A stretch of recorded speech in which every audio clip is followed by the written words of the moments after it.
In this short video, I'm gonna show you how to fix Facebook code not receive it. So there is two ways to fix it, and I hope this video will be helpful.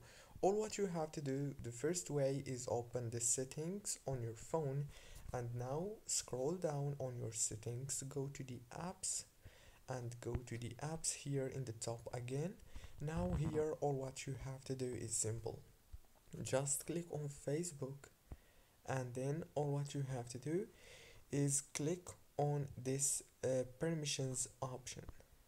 Now all what you have to do here is make sure that uh, all those options are enabled, and after you enable all those options, all what you have to do is go back, click here on storage, click on clear data, and force stop, and reopen Facebook.